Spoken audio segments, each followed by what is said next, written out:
الصلاۃ والسلام علی اشرف الانبیاء والمرسلین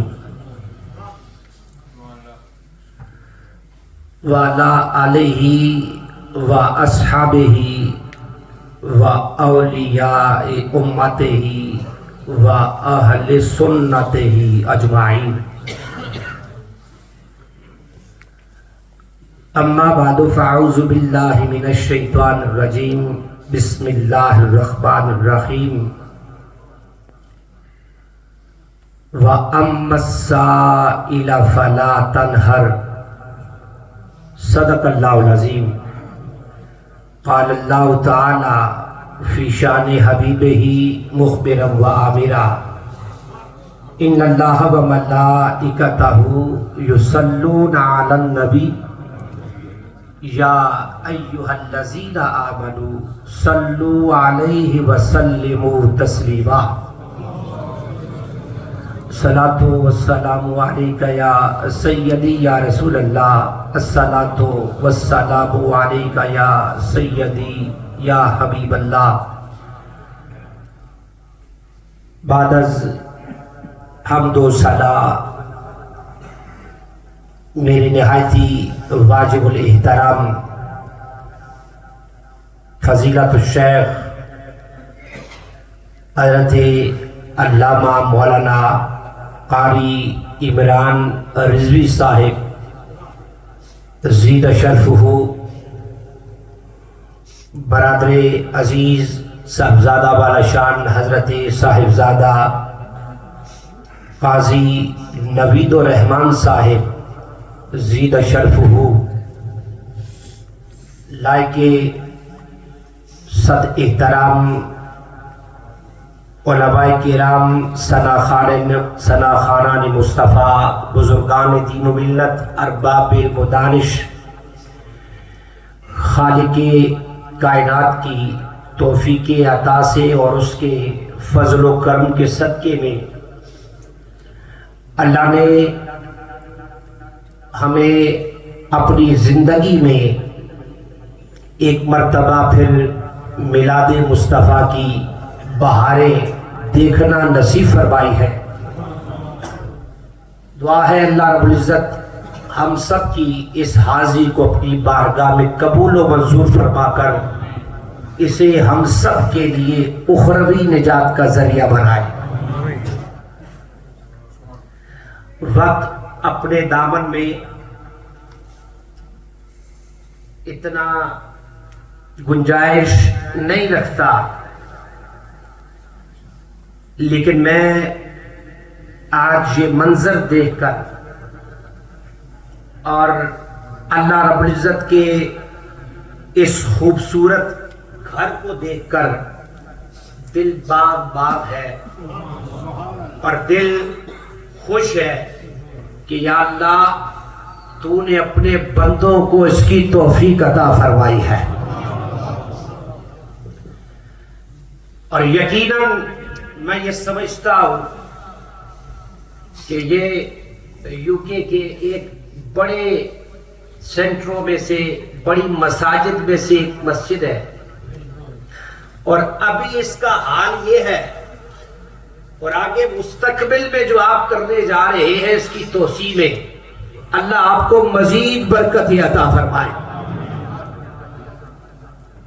قابل سب تعظیم ہے وہ لوگ کہ جو اپنا حلال پیسہ خرچ کر کے، حلال مال خرچ کر کے اللہ کے اس گھر کو روشن کرتے ہیں. اور جانتے ہیں جو لوگ مسجد کی خدمت کریں، جو لوگ مسجد کے کام میں تعاون کریں، یقیناً آپ نے علماء سے سن رکھا ہوگا ان کے لیے ایک بشارت مصطفیٰ ہے. حضور رحمت عالم صلی اللہ علیہ وسلم کی بشارت ہے. آقا فرماتی ہے اذا رأیتم الرجل یتہاہد المسجد فاشہدوا بالایمان. اے لوگو، جب تم کسی بندے کو دیکھو کہ وہ مسجد کی خبرگیری کر رہا ہے، مسجد کے کام کر رہا ہے، اس کے ایمان کی گواہی دے دیا کرو۔ یہ فرمان مصطفیٰ جس نبی کا کلمہ پڑھا، یہ اس نبی کے لفظ ہے، آقا حضور کی زبان اقدس سے نکلے ہوئے لفظ ہے۔ اے مسلمان غور کر، کسی کی گواہی اس کے عزیز و اقربا دیتے، کسی کی گواہی اس کی اولاد دیتی ہے، کسی کی گواہی اس کے دوست دیتے، کسی کی گواہی کوئی بھی دے سکتا ہے، پر مسجد کے کام کرنے والے کے بارے میں تیرے اور میرے آقا کہتے ہیں جو مسجد کی خبر گیری کرتا ہے اس کے ایمان کی گواہی دے دیا کرو، اس کے ایمان کی گواہی دے دیا کرو۔ یہ کوئی کم کام نہیں ہے، بڑی سعادت مندی کی بات ہے۔ اور اللہ تعالیٰ اپنے بندوں کو چن لیا کرتا ہے، اپنے بندوں کو چن لیتا ہے۔ جیسے آج آپ سارے چنے ہوئے لوگ ہیں، آج آپ معمولی لوگ نہیں بیٹھے، اللہ کے چنے ہوئے لوگ ہیں۔ کیسے کہ بہت سارے لوگ جانتے ہوں گے، اور بھی آج ہماری اس عظیم الشان جامعہ مسجد میں میلاد مصطفیٰ کا آج پروگرام ہے، پہلا 4 آپ پروگرام کرواتی ہیں، آج پہلا پروگرام ہے۔ بعض لوگوں نے سنا ہوگا، بعض نے دیکھا ہوگا، ایک دوسرے سے پتہ لگا ہوگا، پر جو نہیں آئے ان سے بھی گلا کوئی نہیں ہے، پر اللہ نے آپ کو اپنے اور اپنے محبوب کے ذکر کے لیے چن لیا ہے، چن لیا ہے۔ اور اس میں ہمارا کوئی کمال نہیں، اس میں ہمارا کوئی کمال نہیں، یہ میرے اور آپ کے رب کا فضل ہے، اللہ کا فضل ہے جو ہم آج یہاں پہ بیٹھے ہوئے ہیں۔ تو وہ لوگ جو اس مسجد کی بنیاد رکھنے والے تھے، جو لوگ اس مسجد کے بنانے والے تھے، جو لوگ اس مسجد کے کام کرنے والے، صبح و شام اپنی جبین نیاز اپنے رب کی بارگاہ میں جھکانے والے، اللہ سب کو جزائے خیر عطا فرمائے۔ اور جو لوگ چلے گئے نا، دنیا سے چلے گئے، یہ حضور کی حدیث مبارکہ ہے، آقا فرماتی ہے اذا مات الانسان انقطع عملہ الا من ثلاث، کہ جب بندہ مر جاتا ہے نا، مر جاتا ہے، اس کے سارے عمل ختم ہو جاتے ہیں۔ بندہ مرتا ہے، اس کے سارے عمل ختم ہو جاتے ہیں۔ میں آسان کر کے بتاتا ہوں، یعنی ہم زندہ ہیں تو نماز پڑھ رہے ہیں، ہم زندہ ہیں تو روزے رکھ رہے ہیں، ہم زندہ ہیں قرآن کی تلاوت کر رہے ہیں، زندہ ہیں ہم حج کر رہے ہیں، زندہ ہیں صدقات و خیرات ادا کر رہے ہیں۔ پر آقا کہتی ہے پر جب بندہ مر جاتا ہے، مرنے کے بعد قبر میں جاتا ہے، یہ سارے عمل ختم ہو جاتے ہیں۔ تیرے اور میرے آقا کہتے ہیں اگر ایک بندہ مومن زندہ رہتے ہوئے اپنی زندگی میں 3 کام کر جائے، زندہ رہتے ہوئے اپنی زندگی میں 3 کام کر جائے، قبر میں جانے کے بعد بھی اس کو اس کا ثواب ملتا رہتا ہے، قبر میں جانے کے بعد بھی ثواب ملتا رہتا ہے۔ اب دیکھیں، اگر ہم یہاں پر بہت بینک بیلنس چھوڑ جائیں، ہم اپنا کاروبار چھوڑ جائیں، ہم کرنسی چھوڑ جائیں، تو کیا مرنے کے بعد کام آئے گی؟ کوئی کام نہیں آئے گی۔ لیکن آقا کہتے ہیں اپنی زندگی میں یہ 3 کام کر جائے، قبر میں مرنے کے بعد بھی اسے فائدہ پہنچتا رہتا ہے۔ آقا فرماتے ہیں ان میں پہلا صدقۃ جاریہ، کوئی مسجد بنا جائے، مسجد بنا جائے کہ مسجد بنے گی قیامت کی صبح تک، جب تک لوگ آ کر اپنی جبین نیاز جھکاتے رہیں گے، اللہ کے قرآن کی تلاوت کرتے رہیں گے، اس بندے کو قبر میں بھی اس کا ثواب ملتا رہے گا، قبر میں بھی ثواب ملتا رہے گا۔ اور یہ میری بات نہیں، یہ آمنہ کے لال کی بات ہے۔ اور دوسرا حضور نے فرمایا کہ اپنے پیچھے کوئی علم چھوڑ جائے، علم کہ بعد میں آنے والوں سے فائدہ حاصل کرے، آقا فرماتے ہیں قبر میں اس کو اس کا ثواب ملتا رہے گا۔ اور تیسری بات آپ لوگوں کے لیے، تیسری بات آقا فرماتی ہے او والدن صالحن یدعو لہو، اپنے پیچھے نیک اولاد چھوڑ کر جائے، نیک اولاد کہ اس کے مرنے کے بعد اس کے لیے ہاتھ اٹھا کر دعا کرے، اللہ مرنے والے کو قبر میں بھی اس کا فائدہ دیتا رہتا ہے، قبر میں اس کا فائدہ ملتا رہتا ہے۔ بڑے ہی اللہ تعالیٰ نے اپنے لوگوں سے اپنے دین کے لیے جب وہ کام لیتا ہے تو کسی سے بھی لے لیتا ہے۔ اور مجھے ابھی قبلہ علامہ صاحب فرما رہے تھے 25 لاکھ پاؤنڈ جی، 25 لاکھ پاؤنڈ، میں نے کہا جس نے یہ بنا دیا ہے 25 لاکھ پاؤنڈوں کا بھی اہتمام ہو جائے گا، یہ اس کے کام ہے۔ اللہ کا کام نہیں رکتا، دین کا کام نہیں رکتا، اور نہ دین کا کام کوئی روک سکتا ہے۔ اب یہ تو اپنے اپنے مقدر کی بات ہے، اب یہ تو اپنے اپنے نصیب کی بات ہے، مقدر کی بات ہے، لہذا اللہ جس کو چن لے، جس سے یہ کام لے لے۔ تو میں آپ سے یہی کہوں گا آپ اس میں بھی بڑھ چڑھ کر حصہ لیں، اس میں بھی بڑھ چڑھ کر حصہ لیں، اپنی اپنی حیثیت کے مطابق، اپنی اپنی حیثیت کے مطابق۔ وہ نہیں حضرت یوسف علیہ السلام کی جب بازار مصر میں قیمت لگی، بازار مصر میں حضرت یوسف علیہ السلام کی قیمت لگی، بازار مصر میں لوگ آ گئے حضرت یوسف علیہ السلام کو خریدنے کے لیے، بڑے بڑے امیر لوگ آئے، روسا آئے، بادشاہ آئے حضرت یوسف کو خریدنے کے لیے۔ ادھر ایک بڑھیا بھی سوئی دھاگا لے کر یوسف کو خریدنے آ گئی ہے، سوئی دھاگا لے کر حضرت یوسف کو خریدنے آ گئی۔ تو لوگوں نے سوال کر دیا کدھر آئی ہے؟ کہنے لگی یوسف کو خریدنے کے لیے آئی ہوں۔ لوگوں نے کہا تیرا دماغ ٹھیک ہے؟ یہاں تو بڑے بڑے مالدار آئے، بڑے مال والے لوگ آئے، وہ یوسف کو خریدیں گے، تو ایک سوئی دھاگا لے کے آ گئی۔ اس نے کہا بات حضرت یوسف کو خریدنے کی نہیں، میں تو اس لیے آئی ہوں کل قیامت کے دن جب میرا رب آواز لگائے گا اور میرے یوسف کے خریداروں کو سامنے تو لے کر آؤ، ان لانے والوں میں مجھ غریب بڑھیا کا بھی نام آ جائے گا۔ اب کوئی مسجد میں ایک روشنی کر دے، ایک لائٹ جلا دے، کوئی مسجد میں مصلی بچھا دے، کوئی بھی کام کرتا ہے رب کی بارگاہ سے اسے 2 اجر عطا فرماتا ہے۔ اللہ اکبر، ٹائم تو میرا خیال ہو گیا ہے۔ تو اللہ تعالیٰ آپ کی ان کاوشوں کو، دین اسلام کے ساتھ محبتوں کو اللہ کریم قبول و منظور فرمائے۔ اور میں اس کے ساتھ ساتھ ایک اور بات بھی ایڈ کرنا چاہتا ہوں۔ ہمارے بڑے ہی مخلص مہربان آپ سارے ہی ہیں، اور میں یہاں پر آ کر خدا کی قسم مسجد میں بیٹھا ہوں، دل باغ باغ ہو گیا، اور اس کمیونٹی کو دیکھ کر، اس یورپین ماحول میں رہ کر، خدا کی قسم آپ نے جس طرح دین اسلام کے دامن کو تھاما ہے، اللہ آپ کو اس کی جزا عطا فرمائے گا۔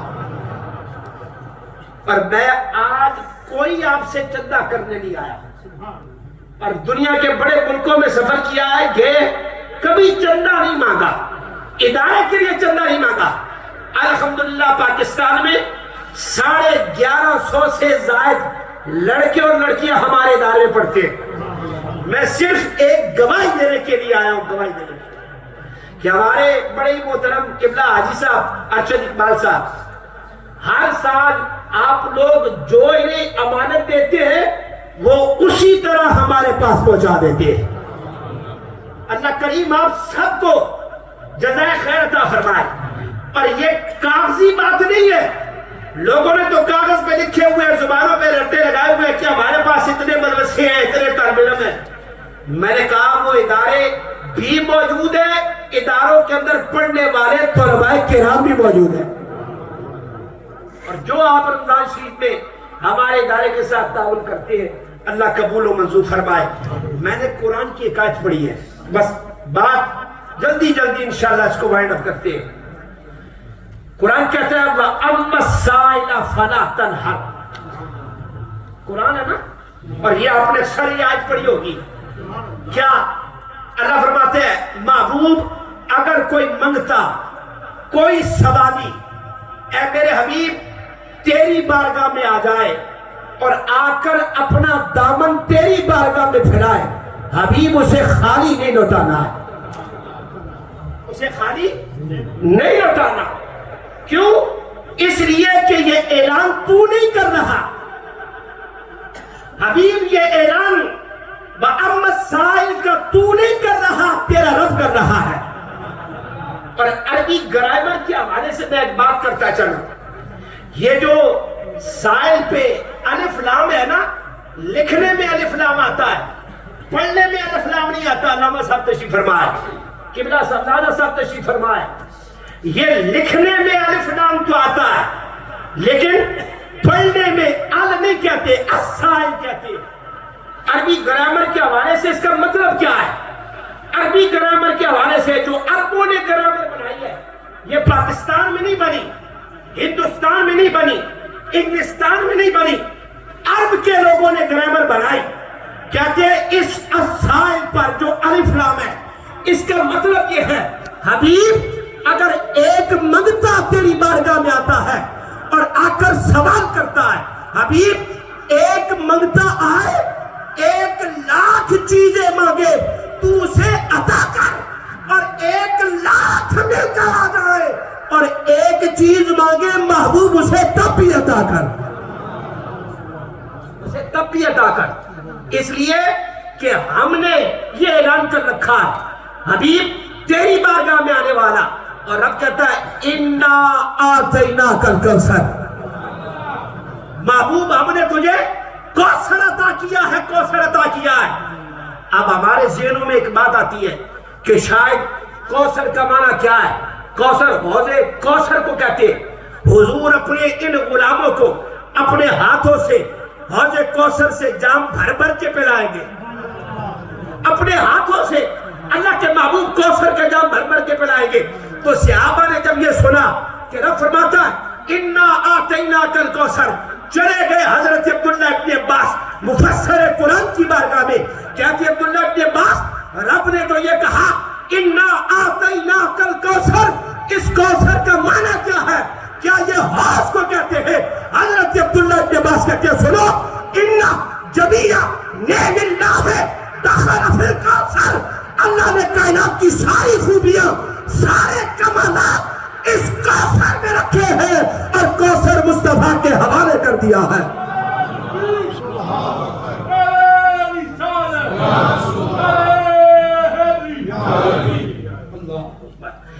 اللہ نے اس کائنات کی ساری خوبیاں سارے کمالات اس کوثر میں رکھے ہیں اور کوثر سونے مصطفیٰ کے حوالے کر دیا ہے.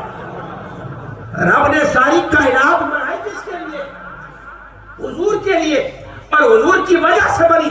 اقبال نے اسی لیے کہا ہو نہ یہ پھول تو بلبل کا ترنم بھی نہ ہو, چمنے دہر میں کلیوں کا تبسم بھی نہ ہو نہ یہ ساقی تو میں بھی نہ ہو, غم بھی نہ ہو, بس میں توحید بھی دنیا میں نہ ہو, تم بھی نہ ہو, اور خیمہ افلاک کا استادہ اسی نام سے ہے, نبض ہستی تبشہ مادہ اسی نام سے ہے.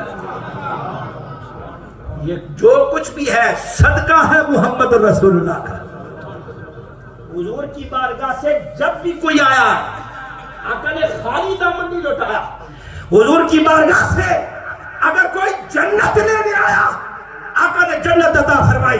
حضور کی بارگاہ سے اگر کوئی علم کی خیرات لینے آیا حضور نے علم کی خیرات عطا فرمائی.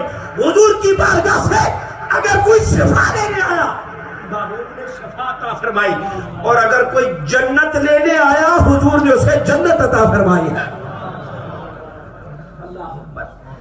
حضرت ابو ہریرہ رضی اللہ تعالیٰ آپ نام سنتے ہیں نا, بڑی حدیثیں ان سے احادیث کتب میں وہ روایت کرتے ہیں ان سے. تو ایک دن حضور کی بارگاہ میں حاضر تھے, عرض کرتے ہیں اللہ کے محبوب میں تو اسلام لے آیا, میں نے تو غلامی کا پٹا گلے میں ڈال دیا ہے. آقا میں تو اسلام لے کے آ گیا, پر میری ماں جو ہے میری ماں ابھی تک کفر کی حالت میں. آقا ہے تو میری ماں نا. جب سوچتا ہوں اسی حال میں میری ماں مر گئی جہنم کی نظر ہو جائے گی, جہنم کی آگ میں جلے گی. آقا جس طرح مجھ پر نظر رحمت ڈالی ہے اس طرح میری ماں پر بھی نظر رحمت ڈال دیجئے, میری ماں پر بھی نظر رحمت ڈال دیجئے. آپ کہتی ہے کہ جب انہوں نے یہ بات کی ادھر حضور کے ہاتھ اللہ کی بارگاہ میں اٹھے, اللہ کی بارگاہ میں حضور کے ہاتھ اٹھے. حضرت ابو ہریرہ نے ابھی سنا نہیں کہ حضور کیا کہتے, صرف ہاتھ اٹھتے ہوئے دیکھے ہیں. ابو ہریرہ نے گھر کی طرف دوڑ لگا دی. اب راستے میں دوڑتے جاتے ہیں, لوگ مل گئے راستے میں, کہنے لگے ابو ہریرہ کدھر جاتا ہے, کیوں دوڑ رہا ہے, تیرے دوڑنے کا سبب کیا ہے, وجہ نظر نہیں آتی. کہنے لگے آج دیکھنا چاہتا ہوں میں گھر میں پہلے پہنچتا ہوں یا دعائے مصطفیٰ گھر میں پہلے پہنچتی ہے, میں گھر میں پہلے پہنچتا ہوں یا دعائے مصطفیٰ گھر میں پہلے پہنچتی ہے. آگے گئے تو ماں کلمہ پڑھ کے مسلمان ہو چکی ہے. اللہ اکبر. وہ مائیں آج ان کو جو عظمت رفت اور جو مقام ملا ہے, میں نے کہا 14 صدیاں پہلے چلے جائے حضور کے آنے سے پہلے, آج میلاد مصطفیٰ میں آنے والوں حضور کی آمد سے پہلے یہ معاشرہ تھا کیا, اپنی ماں کو منڈیوں میں بیچ کے آتا تھا اور اپنی بچیوں کو, زندہ بچیوں کو زمین میں درگور کیا کرتا تھا, اپنے ہاتھوں سے زندہ درگور کرتا تھا. اور جب یہ زندہ دفن کرتا اللہ کے محبوب آ گئے, رحمت للعالمین آ گئے, زندگیاں دینے والے آ گئے. کہا اپنی بیٹی جب فاطمہ سیدہ پاک ملنے آتی نا حضور سے تو آقا بیٹھے ہوئے ہوتے تھے, نگاہ حضرت سیدہ پر پڑتی, انہیں دیکھ کر اپنی جگہ سے کھڑے ہو جاتے. حدیث میں کہ فَقَبَّلَهَا, اپنی بیٹی کے ماتھے کو چوم لیا کرتے تھے. فَأَجْلَسَهَا مِن مَجْلِسِهِ, اپنی جگہ پر بٹھا دیتے. لوگوں نے جب یہ کردار دیکھا, یہ انداز دیکھا, کہنے لگے محمد ہم تو بیٹیوں کو زندہ دفن کرتے, زندہ درگور کرتے, تو بیٹی سے اتنا پیار کرتا ہے. کہنے لگے سنو, فاطمہ محمد کے جگر کا ٹکڑا ہے, فاطمہ محمد کے جگر کا ٹکڑا, یہ میری بیٹی ہے. اللہ نے بیٹیاں زحمت بنا کے نہیں بھیجی, بیٹیاں رحمت بنا کے بھیجی ہے. حضور کے حدیث مبارکہ ہے, سنیں, مقدر پہ ناز کریں. آقا فرماتی ہے من کانت لہو انسا ولم یعدھا ولم یہنھا ولم یوسر ولدہ علیہا حتی ادخلہ اللہ الجنہ.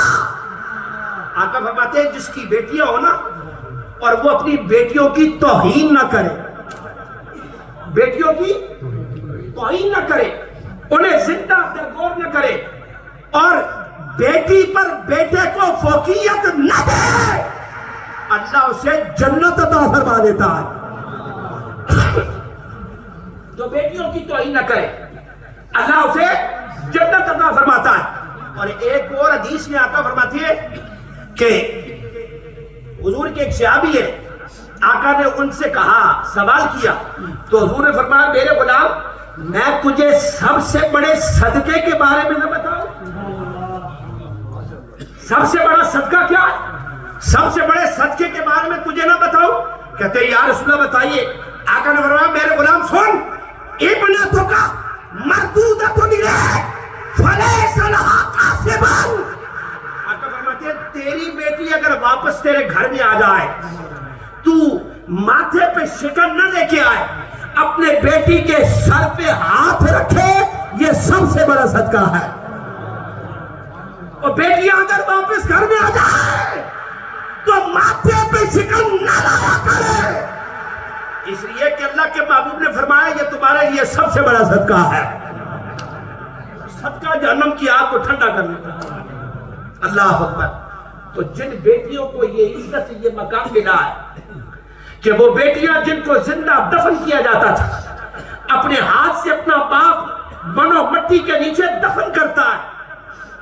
آج وہ بیٹی بھی سوال کرے گی میلاد منانا کہاں لکھا ہے.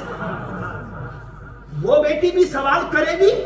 اور جس کی وجہ سے, جس محمد کی وجہ سے تمہیں زندگیاں ملی ہیں, اور جس کی وجہ سے اللہ نے جنت کھینچ کر تمہارے قدموں کے نیچے رکھ دی ہے, اس کی خوشی منا کر کسی سے پوچھ کر مناؤ گے؟ اور یہ سوال کرو گے کہ میلاد منانا کہاں لکھا ہے, یہ پوچھو گے تو نا میں اس نبی کی بات کرتا ہوں, اس نبی کی بات کرتا ہوں جو رحمت للعالمین ہے. جنگ کا موقع ہے, جنگ کا موقع ہے. دشمن کی بیٹی حاتم طائی کی بیٹی قیدی بن کر مسلمان لے آئے, اور جب قیدی بنی تو حاتم طائی کی بیٹی کو جب حضور کے سامنے لایا گیا, سر ننگا تھا, سر پہ چادر نہیں تھی, دوپٹہ نہیں تھا, سر ننگا تھا. تو حضور کی جب نگاہ پڑی, کملی والے نے اپنی چادر اتار کر دشمن کی بیٹی کے ننگے سر کو ڈھانپ دیا. جب اس نے یہ انداز دیکھا, کہنے لگی او محمد, میں دشمن کی بیٹی ہوں, میدان جنگ سے جنگی قیدی بن کے آئی ہوں, آپ فاتح ہیں, میدان جیت چکے ہیں. اے محمد, جس پیار سے آپ نے میرے سر کو ڈھانپا ہے, اتنے پیار سے تو میرے باپ نے بھی میرا سر نہیں ڈھانپا ہے. حضور اتنی محبت ہے, اتنی شفقت ہے, اتنا پیار دشمن کی بیٹی کے ساتھ. امام الانبیاء نے فرمایا, اور بیٹی محمد کی شریعت میں بیٹی بیٹی ہوتی ہے, چاہے دشمن کی بیٹی کیوں نہ ہو. محمد کی شریعت میں بیٹی بیٹی ہوتی ہے, چاہے دشمن کی بیٹی کیوں نہ ہو. تو اس لیے آج میلاد مصطفیٰ میں آنے والوں, اپنے کام کاج کو چھوڑ کر, اپنے آرام کو چھوڑ کر, آج اپنے محبوب کا میلاد منانے والوں, صرف میلاد تک محدود نہیں رہنا, حضور کی سیرت کو بھی اپنانا ہے, اللہ کے محبوب کی سیرت کو بھی اپنانا ہے. کہ حضور کا کردار, حضور اپنے ماں باپ کے ساتھ کس طرح تھے, حضور اولاد کے ساتھ کس طرح تھے, حضور پڑوسیوں کے ساتھ کس طرح تھے, حضور بڑوں کے ساتھ, رشتہ داروں کے ساتھ کیا انداز اپناتے تھے, اور حضور یتیموں کے ساتھ کیا سہار کرتے تھے. عید کا دن ہے, عید کا دن ہے, حضور جا رہے ہیں, گلی سے گزر رہے ہیں عید کی نماز پڑھنے کے لیے.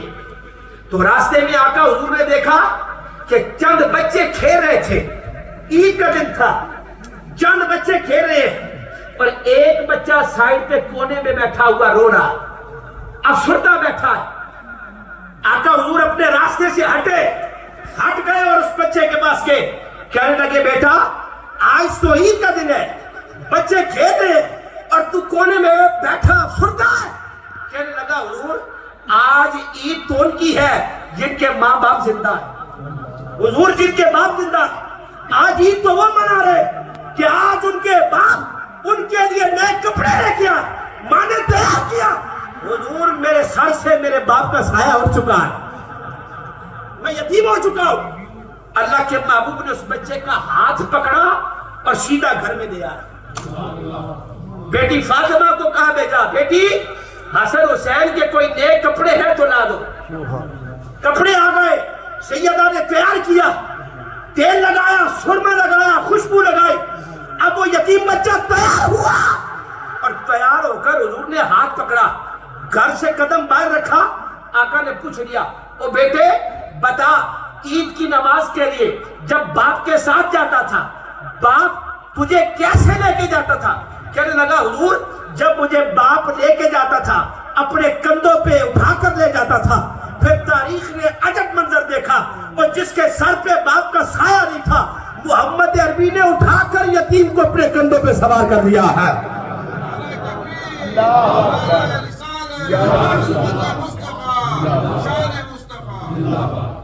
اپنے کندھوں پہ سوار کر دیا. اب جب اس مقام پر پہنچے جہاں پر بچے کھیل رہے تھے, ان کی نگاہ پڑی, دیکھا ہے آگے گئے, چند لمحے پہلے یہاں پر کونے میں بیٹھا آنسو بہا رہا تھا, اب کائنات کے امام الانبیاء کے سوال ہے کندھوں پر سواری کر رہا ہے. آنکھوں ہی آنکھوں میں سوال کر دیا, او بیٹے یہ کیسے ہو گیا, یہ کیسے تجھے سواری مل گئی؟ کہنے لگا میں یتیم تھا, محمد نے مجھے اپنا بیٹا بنا لیا ہے. ہمارا کردار بھی ہے یتیموں کے ساتھ ایسا. صرف میلاد کے جلسے میں شرکت کرنی نہیں, حضور کی سیرت کو بھی اپنانا ہے, حضور کے ہر کردار کو اپنانا ہے, حضور کے ہر بتائے ہوئے راستے پہ ہم نے چلنا ہے, اور پھر حضور سے محبت لازوال محبت کرنی ہے, انے با حضور سے محبت کرنی ہے. کیوں؟ اس لیے کہ جس طرف وہ نظر نہیں آتے ہم وہ رستہ ہی چھوڑ دیتے ہیں. حضور یہ ساری کائنات صدقہ ہی آپ کا, آپ کا صدقہ ہے, آپ کی وجہ سے سب کچھ ملا. آج لوگ سوال کرتے ہیں, وقت ہو گیا ہے, 2 منٹ رہ گئے, میں بات اپنی ختم کرتا ہوں کہ آج لوگ کہتے ہیں معاذ اللہ حضور کو چھوڑ دو, اور کسی شے کی ضرورت نہیں, بس نماز روزہ حج زکات کرو, تمہیں اور کسی شے کی ضرورت نہیں, چھوڑ دو, بس دین آ گیا تمہارے پاس. حضرت عثمان غنی رضی اللہ تعالیٰ, صلح حدیبیہ کا موقع ہے, صلح حدیبیہ کا موقع, حضور نے اپنا نمائندہ حضرت عثمان غنی کو بنا کر بھیجا اور کہا عثمان جا مکے کے کافروں سے کہہ دے ہم جنگ کرنے نہیں آئے, ہم لڑنے کے لیے نہیں آئے, اللہ کے گھر کا طواف کرنے آئے, اللہ کے گھر کا طواف کریں گے, حجر اسود کو چومیں گے, زمزم پیئیں گے, صفا و مروہ پہ دوڑیں گے, عمرہ کر کے واپس آ جائیں گے, جنگ کے ارادے سے نہیں آئے. حضرت عثمان غنی گئے, کہنے لگے او مکے کے کافروں ہم جنگ کے ارادے سے نہیں آئے, اللہ کے گھر کا طواف کریں گے, عمرہ کریں گے, واپس چلے جائیں گے. مکے کے کافروں نے کہا عثمان ہم تیرے نبی کو اجازت نہیں دیتے, تیرے نبی کو واپس جانا پڑے گا, پر اے عثمان ہم تجھے اجازت دیتے ہیں, تیری ہمارے ساتھ رشتہ داری ہے, تیرے ہمارے ساتھ تعلقات ہے, ہم تجھے اجازت دیتے ہیں, تو کعبے کا طواف کر, حجر اسود کو چوم, زمزم پی, صفا مروہ پہ دوڑ, تجھے اجازت دیتے ہیں. حضرت عثمان غنی نے کہا او مکے کے کافروں تم نے ہمارے ایمان کی حقیقت کو سمجھا ہی نہیں ہے, ہمارا ایمان کعبے سے شروع نہیں ہوا, ہمارا ایمان مصطفیٰ سے شروع ہوا ہے. تم مجھے کہتے ہو میں حضور کو چھوڑ کر کعبے کا طواف کروں؟ نا, ہم اس حال میں طواف کریں گے کہ مصطفیٰ آگے ہوگے, ہم غلام پیچھے ہوگے. اسی لیے کہنے والے نے کہا کہ جس طرف وہ نظر نہیں آتے ہم وہ رستہ ہی چھوڑ دیتے ہیں, اور کعبہ بنتا ہے اس طرف ہی ریاض, رخ جدھر کو وہ موڑ دیتے.